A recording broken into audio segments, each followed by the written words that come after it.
પોરબંદરમાં મહાનગરપાલિકા દ્વારા વારંવાર ઘાસચારો જપ્ત કરવામાં આવી રહ્યો છે, ત્યારે ઘાસચારાના ધંધાર્થીઓએ કોંગી અગ્રણીને સાથે રાખી મહાનગરપાલિકાને રજૂઆત કરી છે।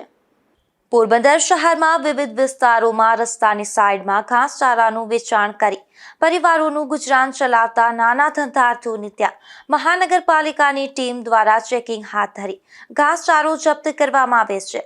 આથી આવા ધંધાર્થીઓની રોજીરોટી પર ઊભી થયેલી પરિસ્થિતિ અંગે જિલ્લા કોંગ્રેસ મહામંત્રી કાંતિભાઈ બુધેજા દ્વારા આવા ધંધાર્થીઓને સાથે રાખી મનપાને સૂચન કર્યું હતું કે મહાનગરપાલિકાના વાહન કે ટ્રોલી ઘાસચારાનું વેચાણ થતું હોય ત્યાં રાખી અને ઘાસચારો જાહેરમાં નાખવાના બદલે ટ્રોલીમાં નાખી એકઠો કરી અને ગૌશાળામાં મોકલી આપે તો નાના વેપારીઓની રોજીરોટી પણ ચાલે અને ગૌશાળામાં લીલું પણ મળે।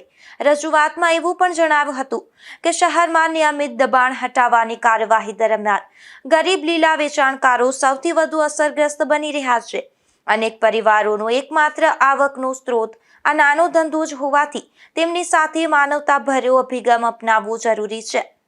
તેમણે મહાનગરપાલિકાને સૂચન કર્યું કે લીલા વેચાણકારો માટે નક્કી સ્થળો ફાળવી યોગ્ય વ્યવસ્થા ઊભી કરવામાં આવે, ઓળખપત્ર અથવા લાયસન્સ આપવામાં આવે તેમજ દબાણ હટાવવાની કાર્યવાહી પહેલા વૈકલ્પિક વ્યવસ્થા સુનિશ્ચિત કરવામાં આવે, સાથે જ ગરીબ પરિવારોની રોજીરોટી પર આંચ ન આવે તેવી દિશામાં સકારાત્મક નિર્ણય લેવા માંગણી કરવામાં આવી છે।